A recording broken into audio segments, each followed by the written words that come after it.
Welcome back to The Watch. And guys, I am shocketh and surprised. It was a good shock and surprise. Pleasantly surprised. For once, finally.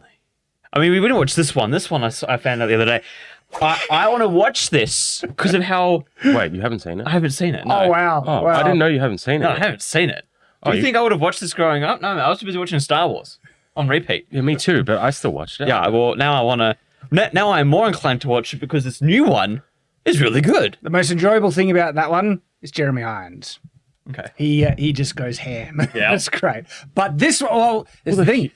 The humor is like the same between that movie and this movie. I think this one, the humor is better in this one. Yeah, but it's a bit more modern. But I feel like they're in the same vein of humor. No, that one's way too campy. And this one's campy, but so Dungeons and Dragons. Honor Among Thieves, not this one. Not this one. Well, Honor Among Thieves, the new one. it's good. I would even go so far to say it's very good. Yeah. I enjoyed it. Don't get me wrong, there's issues, there's problems. I'll point out some of the problems, but there's actually some genuine skill in terms of some setups and payoffs, some character work, okay? And overall, it's a rollicking adventure. It's fun. It's a fun film. What are your guys' thoughts? Initially, I was thinking this is a bit like an average film. It wouldn't blow me out the water, but the more I thought about it, the more I'm like, well, there weren't any moments where I was cringing. I didn't get mad at the film at any point. If anything, I was like along for the journey for most of it. So I think it's above average for me just for that alone. I liked it. There was some areas where I'm like, it feels a bit uneven in its tone. But apart from that, I'm like, yeah. Like Yeah. It's similar to this. It's similar to this, so I like it as well. You like that one? Yeah, I like this one, genuinely. And it felt in the same vein of humor. I think the humor was better. There was a number of times I actually chuckled in it, and it comes from good character work. They do that quite well. Honestly, they do that quite well. Now, there is kind of an elephant in the room with certain comments that... It was a House of the Dragon situation. Mostly, though, there was one scene where they went out of their way to make one guy look particularly pathetic. Do you know? I know which one you're thinking of, but at the same time, I feel like if we didn't have any of this context for cultural war stuff, I would have just... Probably, yeah. In isolation. Clue me in. Which scene are they talking about? This one guy. What? It's when the lady... Yeah, but I don't know that much about D&D, so I just thought that's part of the D&D world. No. They went out of the way to make that guy quite pathetic. Okay. But in terms of the leading men... But see, I didn't even see that, because I just assumed that was D&D lore or something. No, it wasn't. Okay. That like halflings have as much variety and as people. They can, and so in terms of the leading men, it is mostly a House of the Dragon situation, okay, where the directors should have just shut up, and they would have turned off a lot of people by saying that, when in actual reality, there is a theme in this film that came out of nowhere for me. I was not expecting this theme to be in there, and this is one of those ones that, oh boy, I'm a softie with that. You do that well, and if you handle fatherhood well, you're already doing You're in Shad's good books. You're in my good books, and the whole film has the entire motivation is around fatherhood, and it's like what? What?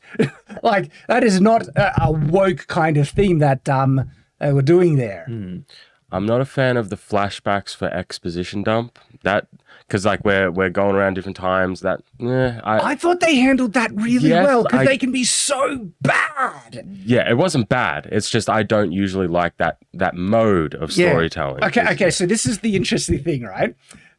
This isn't really a spoiler, okay? It's just the opening of the film. They do something in the opening of the film that is essentially a backstory.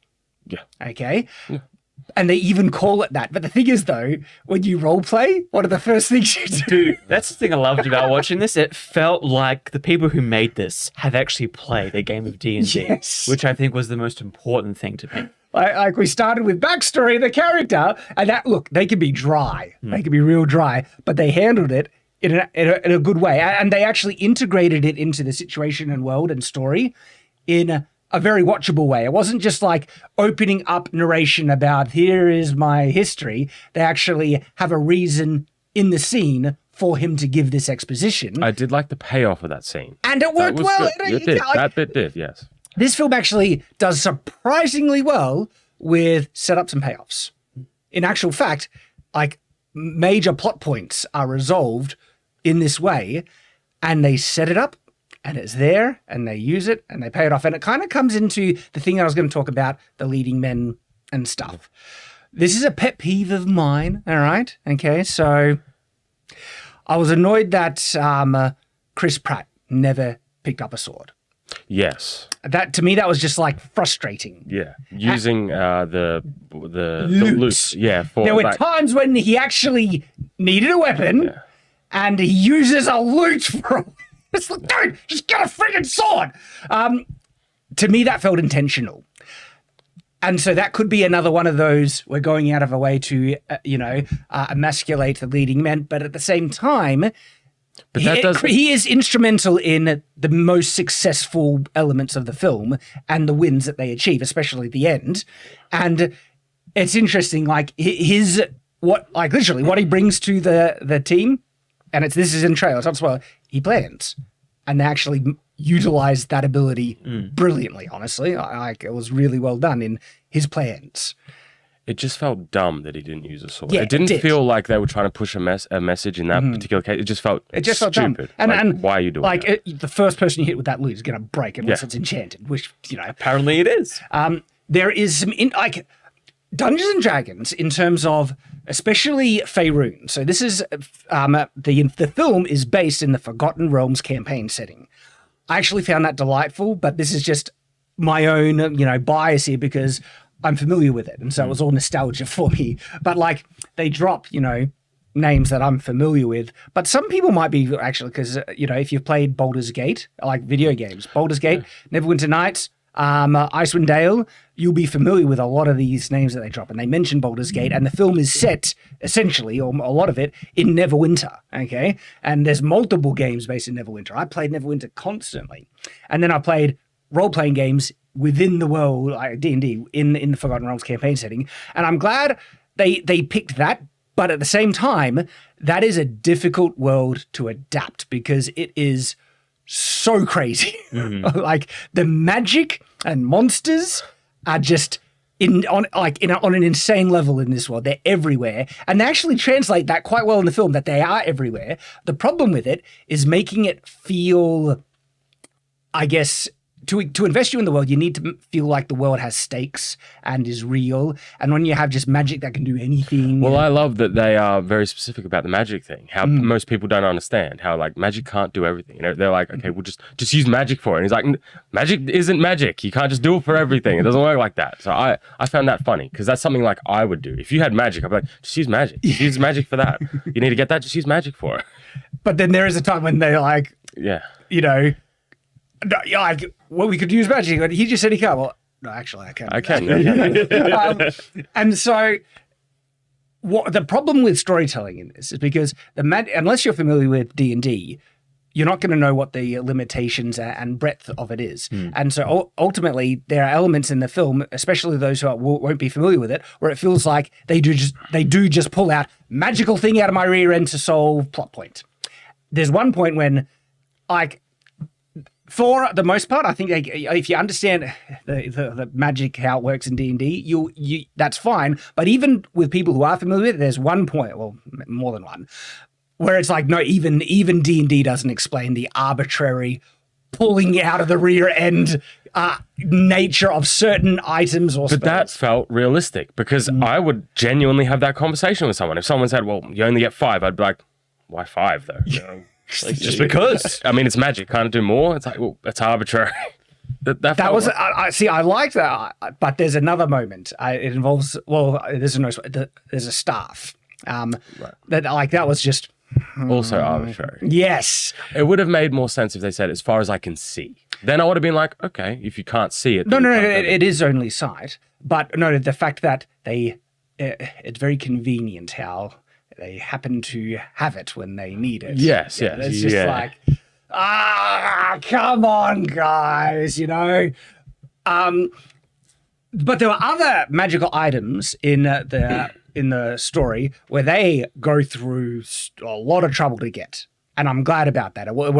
But that's why when they get one that's so easy, and it's frustrating when they actually set up one that was really hard to find to do the thing they need to do.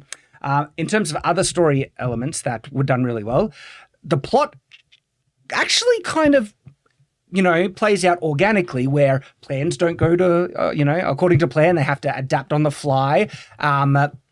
They even say in the film, pivot, right? And then they come up with new plans and then they work around things. And a lot of their solutions end up being if not creative, well set up, where when they do it, you can see what led them there or what established that thing to be able to achieve what they want. I liked the use of I don't know the name, the one that can transform.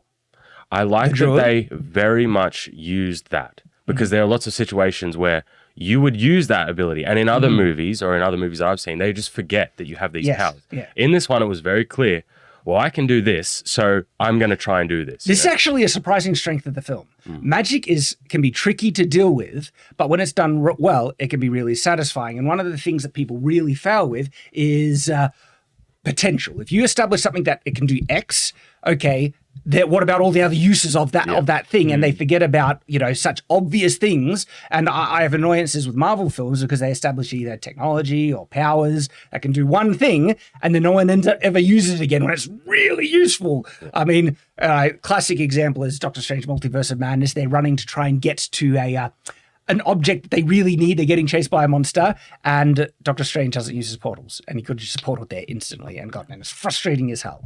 And he did have a sling ring on him at the time. And then he does something to the monster, and then it's effective to hold it back, and then he doesn't do it again. And you just, what? This film actually handles magic a lot better than a lot of I found myself not asking as many questions. Yeah. I was like, yeah, I could believe this. Well, if this happened, I'd be like, yeah. When the staff came in, I got worried. I was like, oh boy, I hope they're aware of how powerful that thing is and how useful it is. But they do end up using it in creative ways that I found mostly satisfying. You could do more with it. Like, it's a bit crazy what you can do with it. But what they did do with it was they didn't forget about it. I was happy with that. I was pleasantly surprised. There is another thing that becomes, I won't mention what it is, but it's actually quite instrumental. And it's a thing that they use to basically, resolve everything. Resolve it, yeah. Yeah. When they introduced that, I was like, that's significant. But then they end up using it. And I was like, okay, they didn't forget about it. Points, It's just the only thing is only one person is, scathed, and it happens to be the one that you need that thing for. So it felt very predictable. Well, the thing is, right, this is why I'm not saying it does it well. I'm saying it does it a lot better, because if those things are so effective, why doesn't everyone have it? Yeah. Because there is certain things so prevalent in the world, and if there is something that can, I guess, address that thing so effectively, everyone would have them just in case, And so it doesn't do it perfectly. It does it better. Yeah. And because it does it better, it becomes, I guess, less jarring. It doesn't ruin the film because that people are using things in more creative ways than what you see. And so as a result, the use of magic doesn't throw you out. The world, going back to the issues with adapting this world, is it doesn't feel nearly as real as, say, Middle-earth, Lord of the Rings, okay? Like, where Lord of the Rings just takes its time to establish culture and location, and you feel what the Shire is like. It feels lived in. It feels lived in and real, where this doesn't have that. And I'm not sure you could necessarily even achieve it because of the setting. Forgotten Realms is just wild. But they do a great job of conveying how wild it is. It's nuts. But the problem then is that it's a bit harder to have stakes because, again, just magic item, solve X, big bang. There are so many world-ending apocalyptic things, it's just like, well, it's next on the list, you know? It doesn't seem so devastatingly threatening. But the way that they made you invested in the plot was, instead of like overarching big bad thing, they made it a personal plot and a goal of a character. And that's very clever, because that draws you in. That got me invested. Yeah. And then there were other machinations and plots related to it, which was connected well enough, which helped the execution of it quite satisfyingly as a result. So out of 10, because you like using 10, what would you rate the film? I would actually give it a 7. 7 out of 10. See, I originally was thinking 7.5, but because of how much I enjoyed myself, I'm going to give it an 8.5. Well, because I don't know that much about D&D, and because I like it, I could watch this and that back to back, and I'd be happy. I'll give it an 8. Maybe if I knew more. I don't know. Comparing it to this film makes it seem a lot worse than what it is. The humor is exactly the same. No, the humor's like they really try hard in the old D&D one. Yes, but it's a product of its time. But with this, there were elements of humor in this I legitimately chuckled, and I was executed better because there was good character work in it. So this is what we've been trying to avoid spoilers, and there might have been slight things, but I don't think they were too bad. We will move on to more deeper spoilers now. So this is kind of your warning, spoiler discussion, so we can just talk about everything openly. Yeah.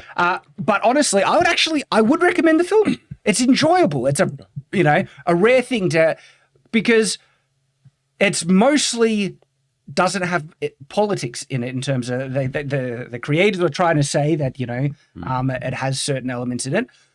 It's in isolation, and they're so minute. Look, there were small things that are just common tropes in terms of, there is an Easter egg. There is an Easter egg that I found quite delightful. I'll talk about what that is.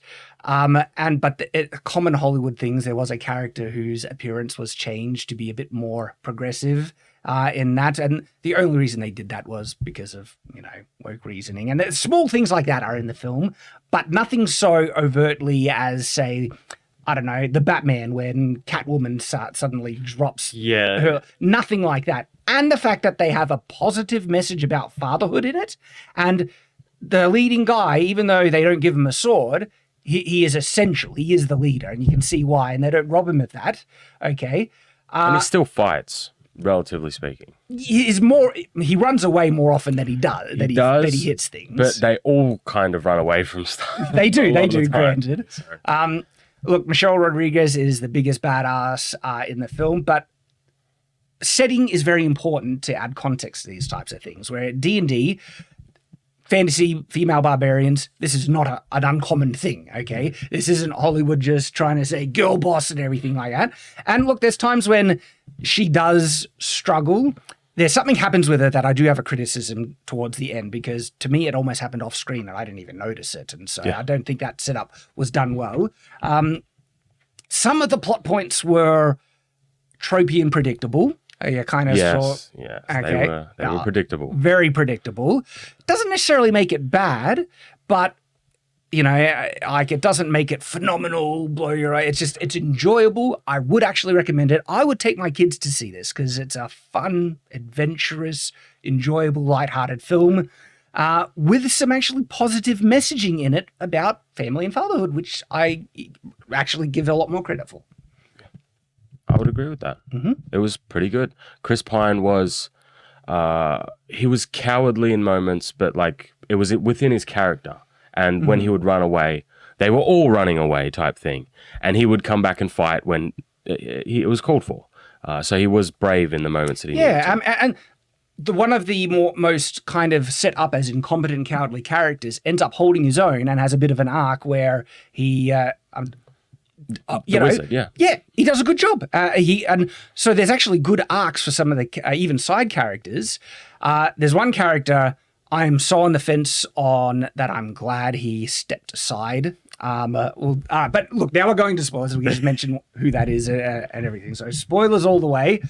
I'm talking about the Paladin. Yeah. I'm glad he did not stick around. I wasn't expecting that because I didn't know if he was going to stick around. I thought he was just for the rest of the film now. And then he's like, nope, I'm leaving. I kind of liked it because in that sort of situation in every movie, it's like, okay, now let's go do our adventure. He's just like, nah, this is your adventure and I'm walking off. I almost had a criticism where I was thinking like, hang on, you're wanting to fight the Thalians, they're bad, and you don't like the guy. Why would you? I thought now you're invested in the potential dangers. Why are you walking away? And it could like, he's not a thief, and they were very explicit. They want to rob the guy of the gold. And so they could, if they had it a line where it's like, look, I'm not interested in gold. Okay. You want to rob him.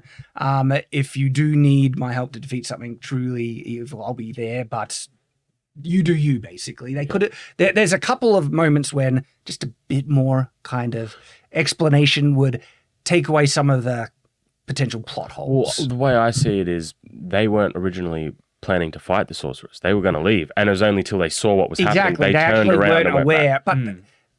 But I can't remember when they said that she would only be helping him if she had something. She was doing something, but they didn't know what it was. Though in their mind, the big bad guy was the former associate who was the lord that they wanted to rob.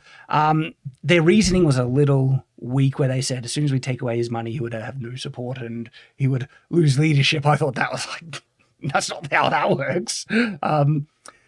We didn't know that he was, or that they kind of set up that he was put into that position by the magic user lady and she was more propping him up.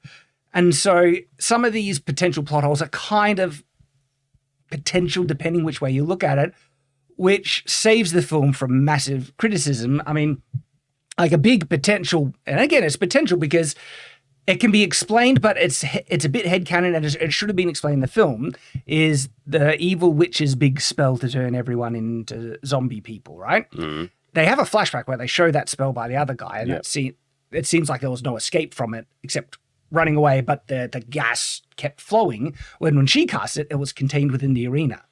And then it ended. And it's like, it didn't continue going out. It's like... Well, I thought she stopped because all the people left. She wanted all the people there to infect them, but he was dropping all the gold. That's so they ran what out. the She's movie like, is trying to say. But I have questions about this because I thought the gas would envelop the whole city, and it's a bit harder to escape from the city. They didn't establish that this thing had a limited range. And all it would have needed is someone saying that. It's like, we got them out of thing. Won't that gas, come out? It's like, she's not as strong as the ancient guy that did it, or something where she clearly can't get the gas to reach everyone. I just assumed that she was his apprentice, because that's what she said. She's like, you're my master. I just assumed she wasn't as strong. Well, so the other point of criticism, right? You're in the arena, you see an evil tendrils of death raining from the sky. I would take that as my cue to leave. But money. I see money, so I run after the money. But this is the thing. The guy said, stay until the end of the show because everyone gets a prize. I think that's the movie trying to justify why people would not leave. Mm. I'm not sure that's, you don't know what the prize is. It could be a little, $2 tin pin, not even $2, 10-cent pin, right? Could be anything. You see tendrils of death coming from the sky. Again, I'm taking that as my cue to get out of there, The little kid did say, look, Mum, it's his promise and the gold was falling. That's when the gold is starting to fall. Again, the film is trying to say that everyone would not have left if they didn't put the portal on the balloon for the gold to fall out. That's my problem. That. I thought again, tendrils of death, you would leg it. This is the other kind of, it's a world building plot hole. I've actually made a character in one of my roleplay sessions, which is basically structured around the plot hole, and it's that the D&D world, especially Faerun, is a horrifying nightmare. Monsters everywhere, possibility of death everywhere. You see evil tendrils. If you're familiar with the world, that's not a good sign. It isn't just like I wonder what that is. No, the potential of what that could be based on what the world is, you would not take chances. You would leg it. And so I made a character who basically was... The concept behind the character was that he saw the world for what it was. It's a hellscape. Everything is trying to kill you. Yeah. And he was basically a monster hunter, and he hated it like every... My only thought is that, like, if you're watching a game, how often do you look at the sky? Now, if it's a nice overcast day and you see black tentacles come down, maybe you'd see it. But also, part of me is like, if I'm looking at like people dying, I might not actually be looking up. Perhaps they could have done that, like, you know, if they timed the spell with a big event where everyone's eyes were locked down instead of up. They could have managed it better, a lot better than what they did. These overall, though, to me are lesser criticisms because the more important elements of the film were executed quite well, okay? In terms of, like, the plan going a bit wonky where the actual vault was a fake vault and their B plan ended up being like that. The fact that they ended up having two plans worked well. And the reasons for it, like where they needed to resort back to the helmet, right, was because the painting fell flat on its face. That's not an unreasonable. It's arbitrary, but it's not unreasonable to say something could happen to go wrong. And when it happened, I was like, huh. They're throwing a spanner in the works. I like spanners. That changes things up. And it ended up being really crucial, though, for them uncovering the plot, what was happening. And that's better storytelling. That's like, okay, it feels like it's more organic, which is so much better than we just knocked out our only access to get to X location. Gee, if only we had a perfect item to get us across. Oh, look, here's a perfect item. You know, and like, it was so magical Deus Ex bullcrap out of the rear end to solve plot point. They tried to set it up in the fact that I wanted to visit my, you know, old flame to grab stuff. But she had no idea of the value of the stuff, its importance, and she's not a magic user. So why did she bother bringing it? Just like, we stole it off someone a while ago, and I just took it with me because it's, I don't know. It's just... Yeah. Would have been cool if they'd gone to find the staff as well. They stumbled upon it and he's like, here's the staff here. But honestly, it would have actually felt more natural. I don't know. Because it was so exactly what they needed. And so even going through a dungeon where because perhaps it works less conveniently for me because I know the breadth and variety of magic items and the fact that you'll randomly find the exact thing that does the exact thing that you need in this world when it would be such rare. It was... exactly for the plot. See, when they first discovered it was a staff, I was really concerned. I was like, what is this staff going to be able to do? But basically it was a portal gun. I was like, that is at least somewhat controlled. Like, it wasn't some force field shield or, an apparatus that could make anything you could think of in your mind. It wasn't like a Green Lantern ring or whatever. At least it was like somewhat controlled. But though, man, portals like that are so powerful. Yeah. Like, you're falling down, you can shoot it, to save yourself from falling. Heck, you could put a portal on an object, go in the middle of the ocean, sink it to the bottom of the sea, and then you can open up another portal, and because of the pressure on the bottom of the ocean, you would have like a, water cutting jet thing. There's so many creative things you can do with like portals and look, they end up doing something creative enough, I guess, that is used in the plot. And they, to get into the vault, they use it. To give the distraction for the gold, they use it. But they could have used it in the combat as well. Yeah, I just assumed that when they were getting their gear, they didn't see it or that it wasn't there with their gear. Because they got their gear after they got out of the maze and they unlocked the cuffs and they didn't have the staff at that point. I mean, holy crap. But, portals are really powerful, right? I know, and they established that you can lock a portal onto an object and the portal moves with the object. So put a portal on a shield and it will literally block anything. There's no it's impenetrable effectively because anything shot at you, you just portal away. These things are crazy powerful, right? If you put a portal on a sword and then slashed it through someone. Well, they didn't establish these portals could cut. In actual fact, it looked like it had a physical stock because they tried to dig underneath it, and so it seems like these portals don't cut, which is good because that makes them nuts because you make a portal sword. You're right, but just portal shielding is crazy good. You're like a portal shield, awesome. And then again, I get like portal where someone shoots something at you and you do the reverse portal behind them, all that stuff. Interestingly enough, There's something related to portals that happen in Star Trek Picard, which is satisfying. They use portals in the way that I haven't watched it yet. I mean, like, seriously, portal underneath something really heavy and then above someone else to drop, like, payloads. Anyway, portals, right? Magic. Going back to the spoiler stuff. When I say it's a story about fatherhood, it's him trying to get his daughter back. Yep. And he didn't willfully abandon his daughter. He was just... because that's a common thing you see a lot. Like they did it with Han Solo and everything, where dirtbeat dads. I got when he was getting married and you saw the daughter, I got worried. I was like, don't you dare do the dirtbeat dad thing. And they didn't actually. They made him a caring father who wanted to look after his daughter, and the entire film was him trying to rescue her / get her back. You know, I'm not sure the conversation worked too well when he got back and he was trying to, convince his daughter. Yeah, it's like it was forced for the plot where she seemed like, you're lying to me. It's like, who are you going to believe, your dad or the guy that you've been living with for a year? He did leave, and he didn't tell her why, and he left her behind, that sort of thing. So, and when you're a kid that age, she's not like a baby. So I agree. You get angry. You can justify it. It's like, right? But they establish that, and then they get kicked out. And so the film is him trying to get her back. And he never intentionally left her. He thought he was just leaving on a mission that would take her maybe a week or so and then he'd get back. And that's not abandoning. The context is, though, that he's going to steal something. So there is always the chance that he will never come back.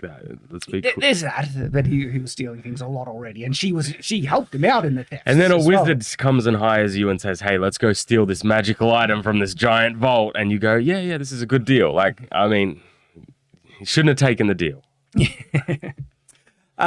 So other things that I enjoyed about it, there was creative storytelling. Like we've already talked about the flashbacks, okay? The fact that they integrated into the interrogation, getting out of prison thing actually made it more intertwined into the progression of the story. It was appropriate. It wasn't just telling some person in a tavern or something a backstory. It's like, we need to get out of here. It's a solve problem. It was a parole. It was like basically a parole hearing. Yeah. So he needed to justify why they were reformed and can get out of prison. Basically, that was when he was telling his backstory. It worked well. Yeah. And then they even bookended it at the end of the film. Yeah. Which was just a nice little storytelling flair that I appreciated. So that was done well. The setups and payoffs, right? We talk about it, we mentioned, but now we can talk about the specifics. Yeah, the portal, setup and payoff. Well done. Helmet, okay, setup and payoff. I disagree. Why didn't he use the helmet again? To disable enchantments. Oh, was it just for enchantments? I thought it was all magic. No, just disabled enchantments specifically. That's why he could still use magic when he had it on. Oh, okay. Yeah.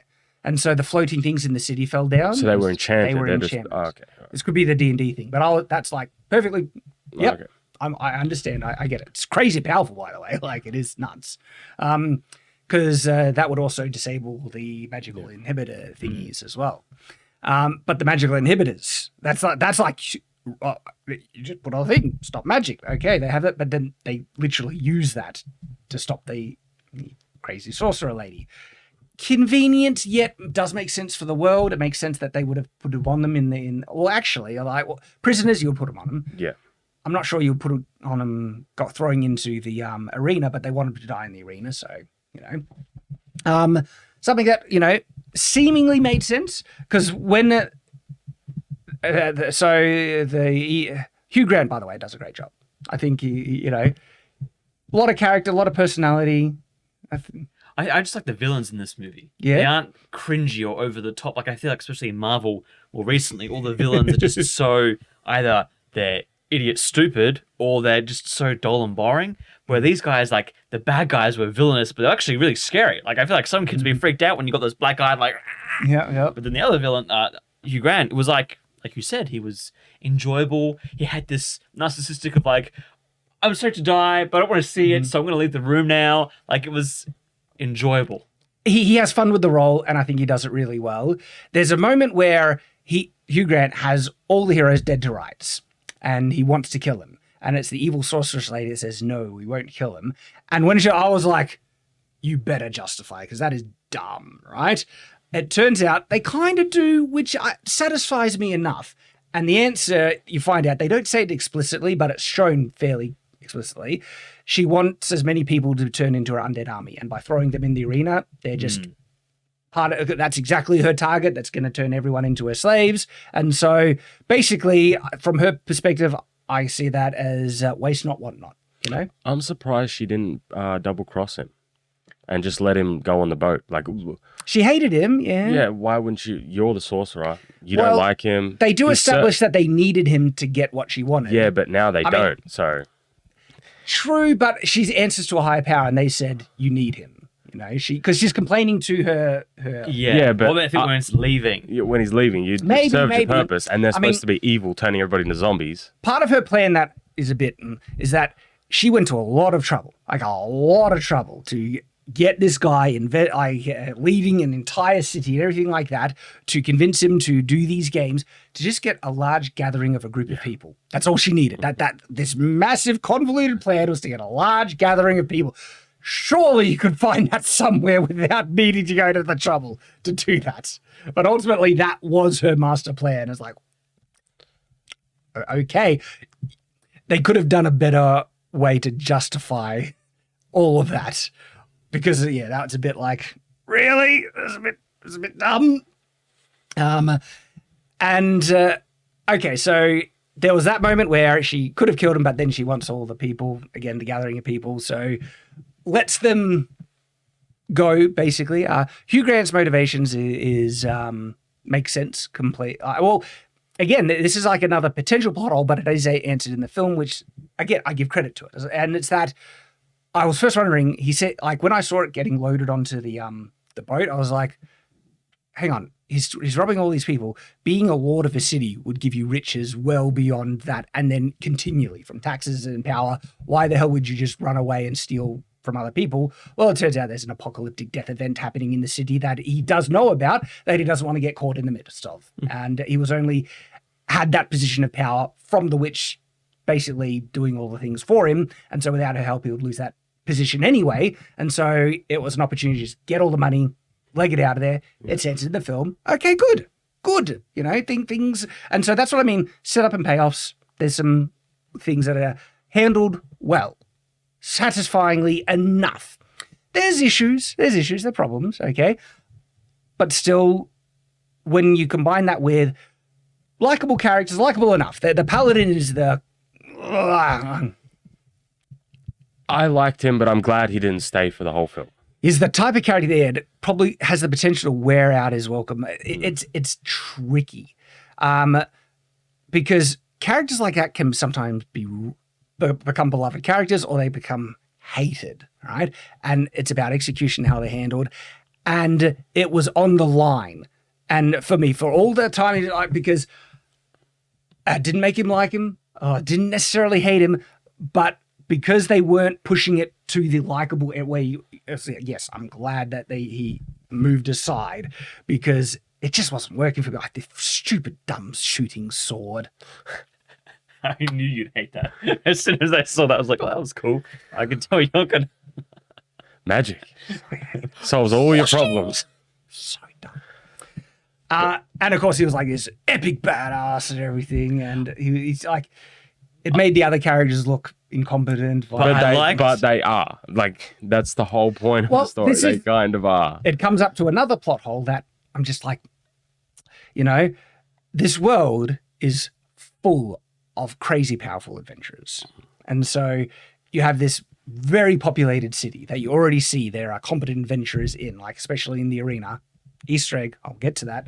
And so giant death tendrils coming from the sky, you would assume there'd be lots of parties of adventurers ready to, let's go, lads. And so when they're on the boat and they see the death thing, and look, they're heroes, they're thieves with hearts of gold, basically. That's the trope we're there. Yeah, good that they turn back and everything like that, but then that the whole city is reliant on them to save the day. It's like, that doesn't make sense with the world that is established. Not only if you know the world's separate to, you know, the film, you're just aware with D&D and Faerun, Forgotten Realms and stuff, the world establishes that there are high-powered adventurers all over the place. My headcanon for this is that a big problem we have with movies when a villain is attacking a group of adventurers is that if anybody comes to help, they always know exactly where to go in like a giant city. You see giant tendrils there, so you go towards the tendrils. But that's just going to take you into the arena. The arena is a big, round, colossal thing, so you can come from literally 360 degrees. Yeah. So it's not guaranteed you're going to go to the exact spot where they're fighting right in that little spit. That's a great headcanon explanation. So then now I wish the film perhaps showed it. Yeah, like showed a group just like in the arena being like... Yeah, exactly. Where adventurers having a tank it in an inn, and they see this like, let's go, lads, and they go to the arena, and they don't know. They ask like, where is it coming? I don't know, and the heroes know where to go. And it would have like, I actually thought it would have even been better when the actual heroes, you know, Chris Pine and they get there and they meet some adventurers along the way, and it would have felt like, you know, it would have felt kind of like finding role players, the fans of D&D kind of coming together, doing their thing, their adventuring thing to fight the big bad.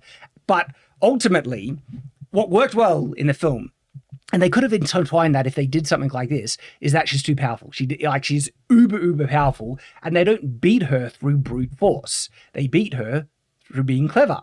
They trick her. I mean, there is a brute force thing where he can counterspell the time stop, which he wasn't set up, payoff. Yeah, it makes sense. Okay, they do justify it well enough. And then they fake being frozen for the daughter who is invisible, to clip on the magical inhibitor, and then she doesn't have magic. And then they just beat her up. Beat the hell up by the druid. I know we're jumping all over the place. It's just, there's lots of things to talk about. I personally would have liked more restriction, limitations, and rules shown with the magic. You don't need someone to sit down, here are the rules. But like D&D, for instance, they kind of show it a little bit, but not great. It has interesting limitations with the magic. For instance, there's a type of spell. Is it a somatic spell where you need hand motions to cast the spell, or speaking to cast the spell? And there's a moment where I think it's in when he's doing the thing. Wizard is performing. He's doing he's doing a tavern, and they covers his mouth. Yeah. Okay. Why didn't they try and do that to her? Maybe she does it because you can get really powerful where you like silent spell is like D&D 3.5. But the other really interesting element about D&D magic is spell components. So wizards have like a spell component pouch, and so sometimes to cast a lightning spell, you need to grab out a little sliver of glass, and that transforms it. And so, like, it has a really interesting, workable, limited kind of system where you need all these components to cast spells and stuff.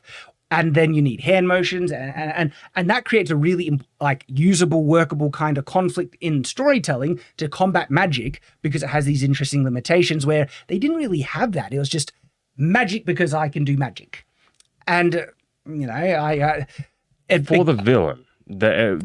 She could just do magic. She could just, but he couldn't. Like the wizard that they had. For the most part, he could. There was only one spell where he needed to like twisty something, and they didn't really exactly say what that was. And he said that he did the wrong one. So yeah, he was an incompetent magic user. And look, I thought it was going to be a bit tropey. Oh, the incompetent magic user. They did it well with it. They executed it well, and it was coming from his lack of confidence and. I don't like that trope. How it's like it's been me holding me back all along. I don't like that trope. To me, it can be realistic enough for someone who is genuinely self-conscious and doubtful and stuff. There are people like that who do. They're real, and so I didn't have too much of an issue with it. Do you just see it too? Maybe often? I see it too often. Maybe I just don't get it too much. Like genuinely. Yeah. And I see it all the time, and especially like, oh, it's himself holding him back to do this one thing that they need for the entire plot. Like. It's fine. Yeah. It's fine. It's not bad or anything. It's just I've actually come across a number of people, like multiple I can already think of throughout my life, who literally they're the ones holding themselves back from any number of reasons, and so I think it worked well enough, and he had to realize that and push through. And what I kind of like, this is interesting. This is I'm actually realizing it. This was done much better in this film. There was a moment where I need to succeed because I need to succeed, right? There's a moment in that, but they actually set it up in the film and explain it. This wasn't just like, now the dangerous epic moment happens where I believe in myself all of a sudden and I push through, like in Doctor Strange Multiverse of Madness, where magic is done so poorly in that way that a character just believes in themselves all of a sudden and can do it. It's such bullcrap. Where in this one, it's actually Chris Pine's character who literally tells him, you actually can pull out competent magic when the cards are on the table. I've seen you do it before. When you're afraid for your life, you do push through. And it's saying, you've shown you have the capacity to do it, so I believe in you when we go to that moment. And so instead of just pulling it out of their rear end, they establish it's a trait that the character has, that it's something he does that pushes him through his limitations when he's really afraid. And it's just interesting. That's actually an inventive, creative way to address it by actually saying, no, this isn't random. This is a thing the character legitimately does multiple times. It worked. As a result, it worked. Set up, payoff, things that the film does that work. Therefore, I'm giving it props. It's a good film. Okay, anything else? Anything else, Nathan? Well, the thing with Chris Pine's character, I think, we were talking about before how he wasn't using any weapons. I actually liked during the final fight scene how he would try to do stuff and it would just fail. Like he had the rope tied around and then it would, pull by legs. And it made me realize, for me, it changed because before all of that, it kind of looked like he was being a coward. He didn't want to fight because he was scared. But watching that, I was like, oh, in my head at least, I was like, he didn't fight because he has bad luck. That's his trait. And I like that action in this movie, like you were saying before with the wizard. His trait is his low self-esteem. Chris Pine's is his bad luck. And I don't know, they're so well done in putting in there. Like I could see character sheets for all these characters, which is good. It's what I want in a D&D movie. But with Chris Pine stuff, I love the arc with that though, because he realized, I'm not a bad father. Although, I made mistakes and whatever. I'm actually just a really unlucky guy. That's why my wife died. That's why this happened. That's why when I fight, I'm suddenly, nearly dying. Oh, and by the way, there's a great message in the film about never giving up even in the face of failure. Yeah. Like there's an actual scene dedicated to that. That's a positive message and I love when films have positive messages that's naturally part of the thing. And he literally says, you never give up on failing because when you do, you fail.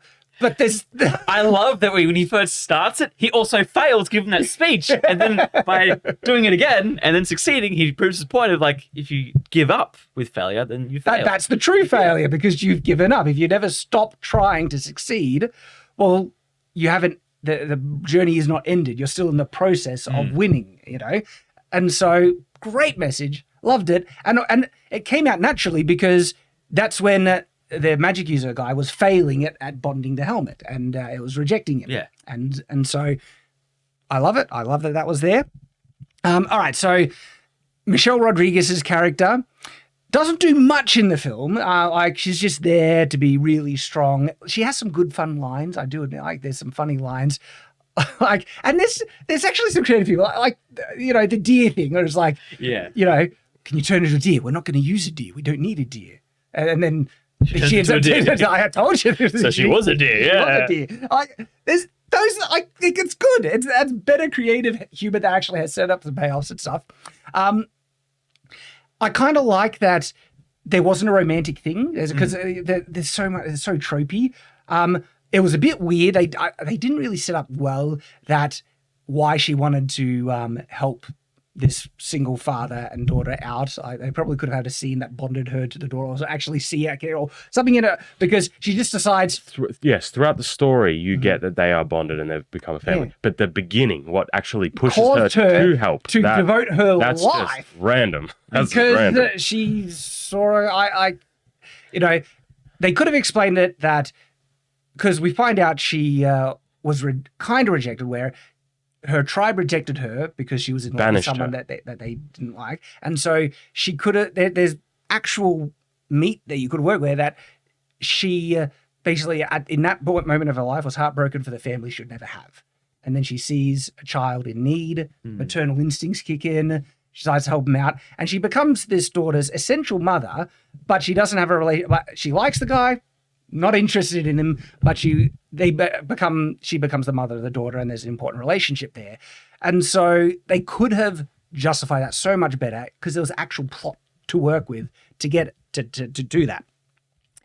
And then in the end, right, the whole I have a thing to do thing that I've been wanting the whole film, and something happens at the end where I need to use the thing. We're at spoilers. It resurrects one person. One person. There's one person. The intention was the original, bring back the wife, the mother. Yeah. And, Chris Pine's wife, yeah. And then the barbarian gets stabbed by the same blade that his wife did. Okay. Off screen. This is the off-screen thing, yeah. It might have not been off-screen. Remember when they were fighting? I need to watch it again to see. It might have been very, very quick. First thing, set up and payoff. When I say there's a lot in the film, and they do it well, where it wasn't just arbitrary, we need someone to die who can't heal. No, they established that's how Chris Pine's wife died. When you get stabbed with a Phelan blade or something like that, you can't heal from it, you can't resurrect from it. It's like an anti-healing death thing. And so the setup and payoff was good. The execution was dog crap, where I did not see Michelle Rodriguez get stabbed by the blade. I didn't even know the evil lady had a blade. Like, to me... And as soon as you saw her, you knew exactly what was going to happen. Like, as soon as you saw her lying there, like, did we win? Exactly. You're like, okay, I know he's going to bring her back. He's going to bring her back. That's it. Like, to me, that's such it's essentially, it's a pivotal, important element of it's the payoff of what they're trying to go for. And so they should have had the evil witch lady holding a dagger throughout. Not saying what it was, but she just has the dagger with her and everything. And then in the fight, they needed to show it because I did not see it happen. There should have been a confrontation with her and Barbarian Lady and doing something, and then she pulls out the dagger, sneaky stab right there. And because the battle ends and you just see her, it would have been more emotionally impactful if we see it happen, and then the Barbarian, she knows she's going to die. She knows what this is. The film shows us and tells us what that is already. It's a Phelan blade, and it would have been great if she's like, I know I'm going to die, but screw it, I'm still fighting. I'm not giving up. She might still then defeat, but show it, and then she's still, involved in it. And then the end, we already know where the film is trying to go. And we know that, it's obvious, but it's also, I don't criticize it for being obvious. It's the good moment. This is the heroic thing where I'm going to sacrifice my own desires to save someone else who could be, like I said, I think probably equally important, really important to the daughter still. What I don't get is why nobody really cared about that treasure. Like, it was the power to bring back one person from the dead, meaning that nobody's ever used it before, and it got used for this one thing. But why didn't the witch want it? Why didn't she want it to bring back her master or something like that? Good point. Like, why does everybody just go, here's this really cool thing that can bring one person back from the dead? Why did the Harpers even lock it away? You think there's no one in the Harpers who might want to use it? Well, perhaps there's ways you could justify it, but if they don't say anything, there are question marks like you're bringing up. Because the Harper, like the leader of Harpers could have said, no one use it. I don't have anyone I want to bring back yet, but when I do, or he, like the leader of the Harpers, no, we're saving that because that's when I go, you using it for me, okay? There's ways to justify it, because then there's the question: did the Hugh Grant's character not have any? Exactly, it's like you have this thing that can bring someone back from the dead, and just everybody's like, I'll just chuck that in with the gold. It's all good. Like, it doesn't matter. But again, they could have established it by he's so selfish. Like, no, I'm keeping that. You don't have anyone you want to bring back. Oh, I do. The person that I care most about in all the world. Me. Myself. They could have done it. And so it's interesting. Like this is like, again, it's one of those shaky plot holes where there's enough meat within the story to headcanon a pretty clear explanation, but it's not said in the film, and we shouldn't have to do that.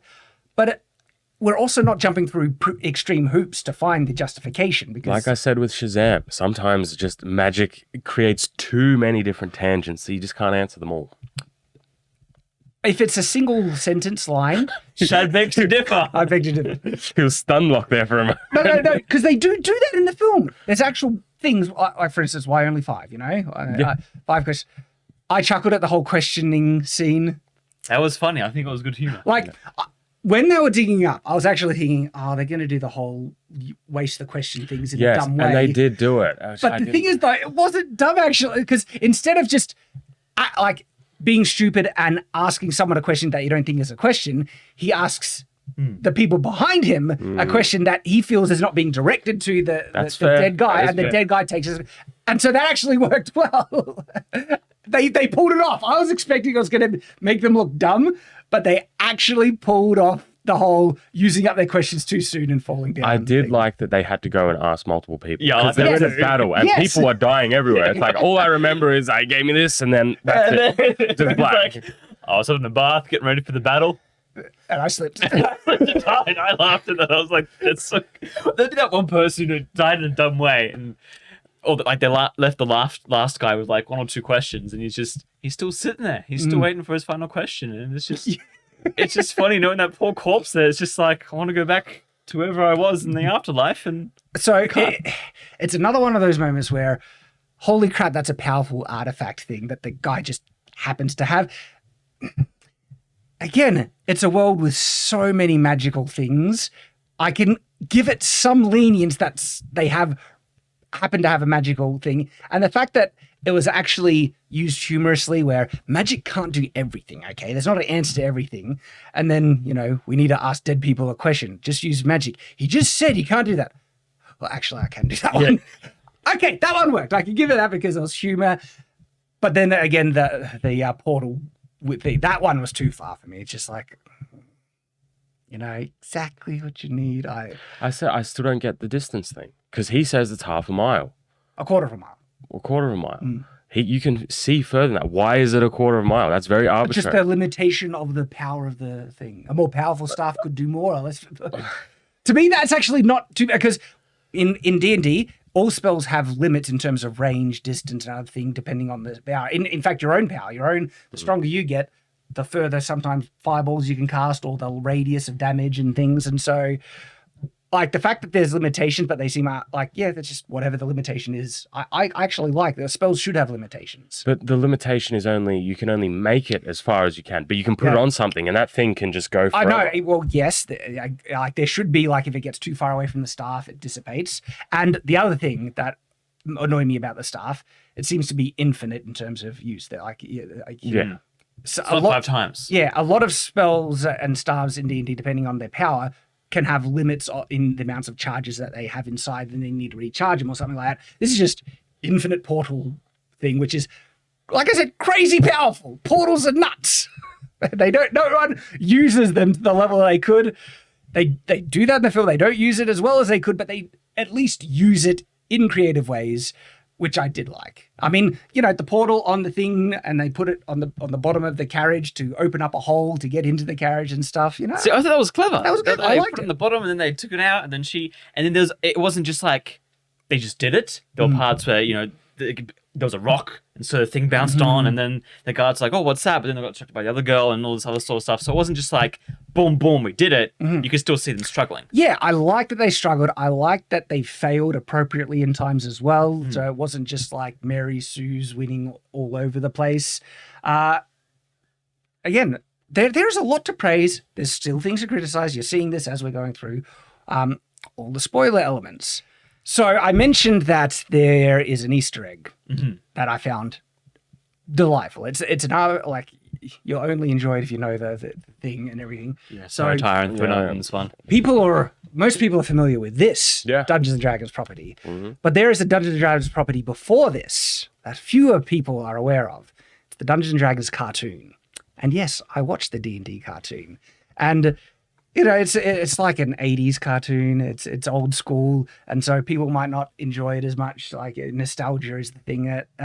But I look back and there's just elements that even now I can find fun with it. And so the concept behind it is that a group of teenagers go on like a roller coaster ride, and the roller coaster just happens to teleport them into D&D land. And they're teenagers. They are greeted by a character called the Dungeon Master. He's a gnome, and he grants them magical items, and to get back to their world, they need to defeat a bad guy. And the thing that kind of entranced me as a kid is the magical items, and I particularly loved the ranger. He has a bow, and whenever he pulls back, arrow of energy appears and he can shoot. And I always thought that was cool. But all the other characters have their own magical item. The knight has a shield that can block everything. The barbarian little kid, he has this club that can smash stuff. The rogue has a cloak that turns her invisible when she puts up the hood. The wizard has a hat that enables him to cast magic, and he always has trouble getting the right spell in it. They appear in the movie. So I took a double take. They're in the arena, and there's other adventuring parties in trying to succeed in the arena, and they pan over one party, and I at the very end I recognized one of the guys, like, hang on, and then it left, and I did a double take. I'm like, did they? I was not expecting it, and then. They're going through, and you see goes, and it is them, and then you get to see a close up, and they're the group that actually wins essentially the arena competition. Because when I first saw them, I was like, "You're on dangerous ground here. This is my childhood you're messing with. If you kill them off, or because you see all the other adventurers die, like, everyone's gone. If you kill off and they don't, and then I'm like, they're establishing that they're in for the Forgotten Realms. I want a movie." I want a movie of the classic D&D cartoon. That would be great. But it's actually a genuinely, it's a good Easter egg. It's there for the fans. They don't mistreat it. They give a kind of a nod where they succeed. Yet Chris Pine's character is like, oh no, this is not what we want. We'll probably end up dying if we. And then we'll just have to do this again. We're gonna have to go to the next round, basically. And then we don't see him again, but. I found that delightful that they were there. It's just nostalgia stuff. And other elements. I loved that there were name drops for Baldur's Gate. I think I mentioned that, the world setting and stuff. And then there were things that we didn't see. And so I'm kind of glad that they didn't go crazy and try and throw in too much, because there's so much. When they went to the Underdark, I was like, are they going to just have drow elves everywhere and stuff like that? I mean, the other kind of thing is like, we did see a dwarf, like there wasn't many dwarves. There was a half elf. The wizard was a half elf, but part of me again loves the classic races and stuff, and we don't really see too much of them. They have a tiefling in the party, 2 humans and a half elf, and another human. I like the paladin, the human. So like, it's D&D. You know, where's the elf? Where's the dwarf? But it doesn't harm the film per se. There's oh, by the way. Practical effects. Yeah. Like a lot of the creatures were they were practical effects, not CGI. Looked great. Yeah. Like there was a dragonborn creature, we see 2 of them, and practical effects, puppet. Brilliant. I think that was such a good, smart move, because it is in terms of visual effects, this is not Avatar level, okay? It's a more enjoyable film and a better made film in terms of story than Way of Water, but visual effects wise doesn't hold a candle. I don't think anything can, but I will admit that I was there were shots too, single take shots that went through places, like when was it the tiefling when she is going through the castle basically as the fight. That was whole one shot. Beautifully shot. It was not only a good story, but also. But was it shot as good as John Wick when they had the top down? That's different. That's different. Again. Fantasy action, but the other thing though, they used real location sets. One thing I thought of when they're going through the castle, I thought this looks so much better than Rings of Power. Yeah.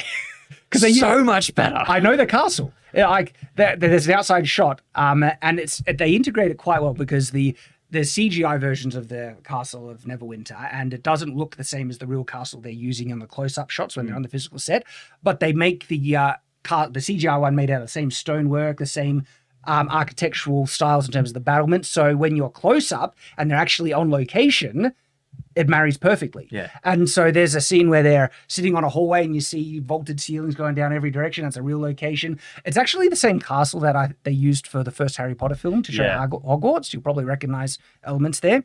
But where they could, because of course they can't use it for everything, but they are using a lot more real world location sets, which work brilliantly. So real world location sets, practical effects where they could with puppets and the creatures. Brilliant. Great choices there. Good job, guys. You beat Amazon. It wasn't hard. Well, But you did good. not a high bar, but yeah, like genuinely. The horses, when you rode them, you didn't look uncomfortable. It was great.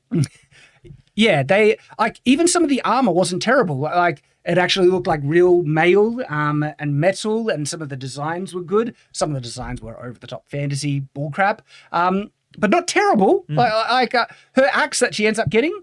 It's not a terribly designed. It's bigger than it should be, but she's super strong. We see her, so you can go that way. There were some combat scenes I didn't like. How they were in full plate armor and like getting headbutted. Yeah, it's like and like the bow. How she pulls back the bow. Yeah, Like that one, I was like, I wish like if she put her feet up to brace them to be able to pull back, then that would have worked. But because she drawing like a bow like that off their heads, and then smacking them in the head, just in the armor, it's It's not gonna do much.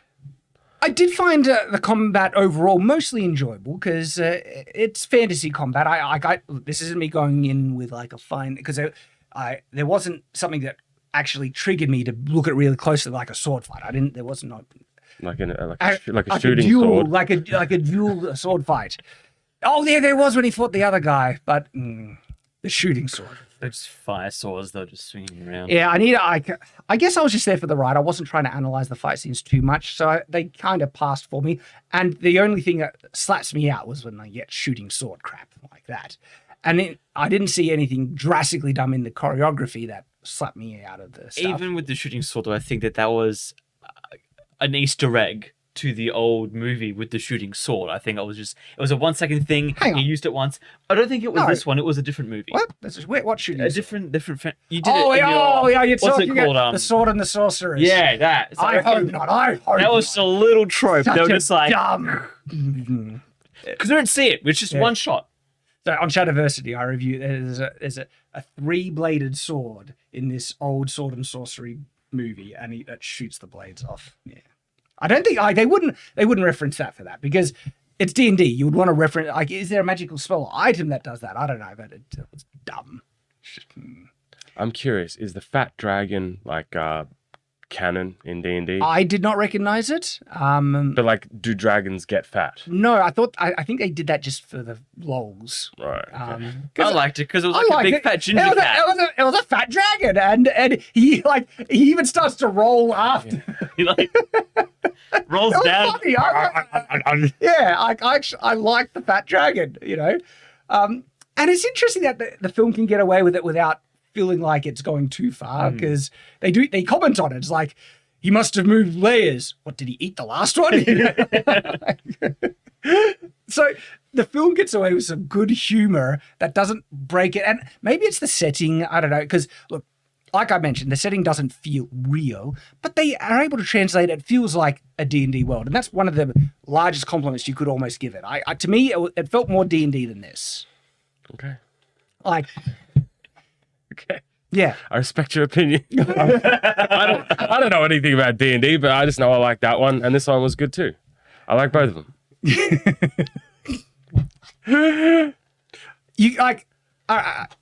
I know you can like it and everything, but it's not a good film. Come on. But it's bad in like the good way. Yeah, like, it's bad in the good way. Yeah. Like Jeremy Irons is just hilarious. I granted that. It's like, the rivers will run. Exactly. It's good in a bad way. So yeah, there's a lot to like in this film. Dungeons & Dragons, Honor Amongst Thieves. WoW it's way better than Shazam for me. It's way better than Rings of Power, not a high bar to pass. It's one of the better movies out. I haven't seen John Wick. John Wick's good. I've heard John Wick is great, and I'm interested to see what other people think of the film. For me, I enjoyed it. It wasn't like phenomenal, blow me away like say Top Gun Maverick was. Top Gun Maverick blew me away. That was an emotional, intense, engaging thing. This is fun. It's fun and it's good for the family. You can take your kids to it and they'll have a blast. Like I'll take my kids to this one. It's not hijacked for an agenda. There's a good message about fatherhood in it. It's got a balance of characters, setup and payoffs. And the story is not perfect, but solid enough to get you invested and enjoy. My one concern was the comedy, but I feel like they did it perfectly well. Like there's that part where the brain dog things walk by and you're like, it'll attack you if you're too intelligent. And then it walks by and they're like, well, it's kind of offensive now. It's a little insulting. Yeah. That, and when they had the when he came with the loot and then they'll use him as a distraction and he started warping or whatever. Like it was funny, but they were also like doing something like, I think the humor made sense because it always kind of blended in with the story. It did. It wasn't a like forced like Marvel where something serious happened and then someone does something, says something dumb to just subvert the seriousness.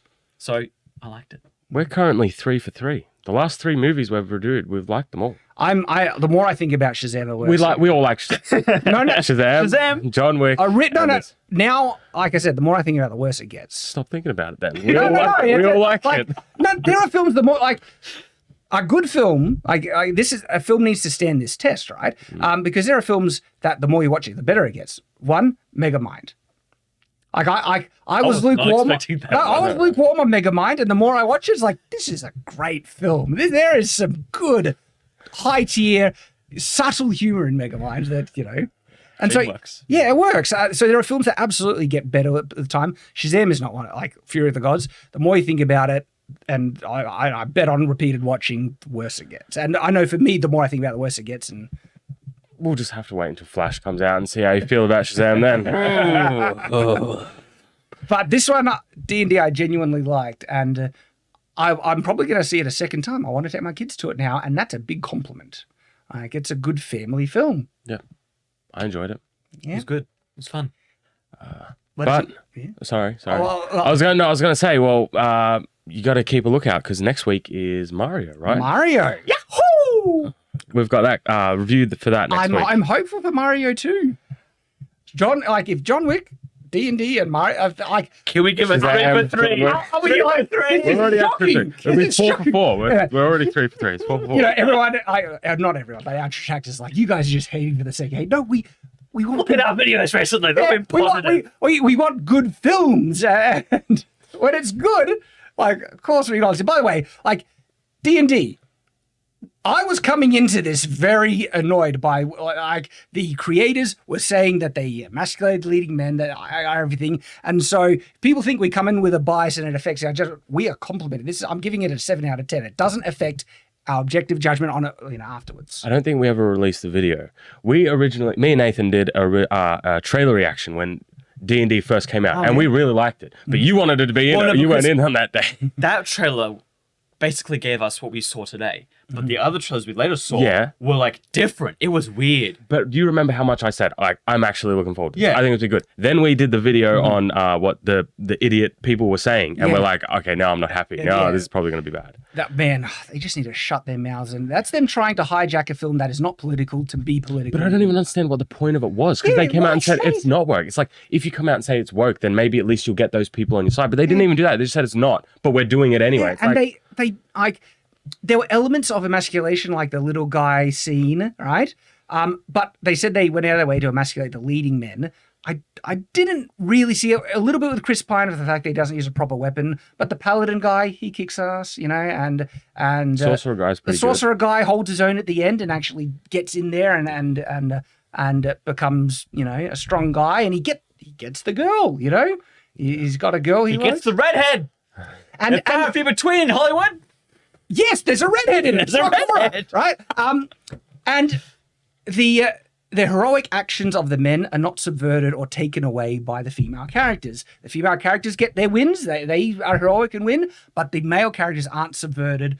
And we see it so often, like the Wheel of Time TV series, where they take away heroic moments of the male characters just because you can't have a man save a woman and all that bull crap. But no, the male characters in this, they get the wins, and it's actual Chris Pine's plan that defeats her. They would not have been able to defeat her. One of his plans. There's plenty of them. They would not have been able to defeat her without him making that plan. She was too powerful, and it was his plan that, look, the guy needed to do the counter spell to resist the time stop. Set up and payoff, though, because the time stop is the thing that gets him caught in the beginning of the film. It's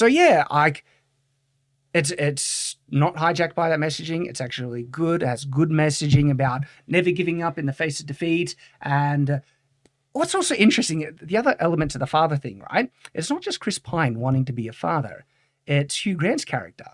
Like even this evil, selfish guy found value in fatherhood. And he says it in the negative way. He found the wrong value. The wrong value. He found value, But even he was able to find value in fatherhood, showing that fatherhood is important to men. Yeah. And it's good for them. Even bad guys who are doing it the bad way, where he says, like, it makes me feel like a god, having someone completely in my care. But they even, I was surprised that they even did that. Yeah. And when you're talking about the trailers, right, something that also surprised me, the trailer does not represent the film well. The first one did. Which is the one where he says, this is the deal. We're a group of, thieves. We stole the wrong thing and bad person has it now and we need to stop it, right? That's actually not the plot of the film. Look, kind of, but the thing is, the film sets up that the beginning conflict is them stopping the bad person who has the bad artifact. When that happens at the end, the conflict is saving his daughter, where they're not even aware that the artifact they stole is what she's using to do the evil I don't think bad that's thing. in any of the trailers. No, the main trailer. That was the setup for it. They're like, they helped her do a bad thing and now they've got to try and stop Chris her. Pine is saying... No. I mean, the daughter wasn't... the daughter wasn't in the trailer at all. Any of them. Yeah, any of them. The actual main plot of the film is completely different to what the trailer is proposing. Yeah. I found that refreshing, by the way, because I thought I knew what I was going in for. It's just... And I thought that was tropey in the trailer. I was like, oh, really? The whole heroes do something dumb and then they have to fix it. Crap. I get annoyed with that. When it wasn't actually that necessarily. No. When instead it was actually they were fooled. They didn't they weren't greedy. It was a bit greedy, but they were guided to do that by the member of the party and the witch in the first place. And he was actually after something that was more altruistic to save his wife, and that wasn't subverted. That was still element in place, and they needed it at the end. And so the whole doing something dumb and then needing to fix it yourself kind of there, but not really. It was a better plot than I was expecting from the trailer. So the trailer would mislead you as well. Let us know. Do you guys have anything else to say? I think that's all. Yeah. That's it. But there was a lot to talk about. This is genuinely, I think, look, I hate Wizards of the Coast. They're a dog crap company now. But the D&D brand has nostalgia for me. Okay? It goes a long way back with me. And so I still have love for D&D. And I love the fans. The fans are always, important. And this feels like the film D&D fans would want. That's big. We've been wanting something that does D&D properly. Oh, I heard that Dungeons and Dragons isn't goofy, and that it's not nice to say that because people take it seriously. Blah blah blah. I do take it seriously. See, this was a goofy film, and it was good. It wasn't overly goofy. It wasn't like Marvel goofy. There was serious tones in it, and that was the whole thing I was talking about, where it would be hard to convey this world in a serious tone because it's crazy. When I do D&D, I make my own worlds, and I make the world integrated with the fantasy creatures and magic in a more serious thing. It's the whole book I'm writing now, okay, where fantasy is more integrated in a medieval setting to make it feel more like Lord of the Rings. And that's why Lord of the Rings to me is higher, because the stakes are more significant. It's more real and you're more invested. But the fact that they got me invested, even when you're working with the difficulties of the full-blown Forgotten Realm setting, is a credit to them. They were able to pull something out that was good. I still think that you have those problems if they're going to do future films about, there's so many evil entities in this world. It's just the next one in the week. What are we to do? And it's just going to be another adventure party that will so hard to get invested because of the world. And that's still there. But if you can find good plots that are about characters, and perhaps you would have to be clever and creative and talented to get us invested in a world-ending plot in this world. Get us. You would need to really establish the world to something we can connect to. Were you connected to Neverwinter? What do you know about the city? It's Neverwinter. Baldur's Gate. I'm already connected with Baldur's Gate. You be careful with Baldur's Gate. Sorry, I just love that. Love that game. But I think that is everything. That is everything. So, have you seen it? If not, I would. It's a fun film, and we get few of these nowadays. Well, we've gotten a couple lately. I got not even a handful yet. Are things starting to look up? Well, why don't we just wait and see what happens next week? Yeah, we'll see. But there we go, guys. Go and enjoy it if you want to. Let us know your thoughts in the comments below. If you have be careful of spoilers for those who haven't seen it. Also support us on all the stuff that we need to have. Yeah, we are like Patreon, Subscribestar, or Utreon. Your support would be phenomenal.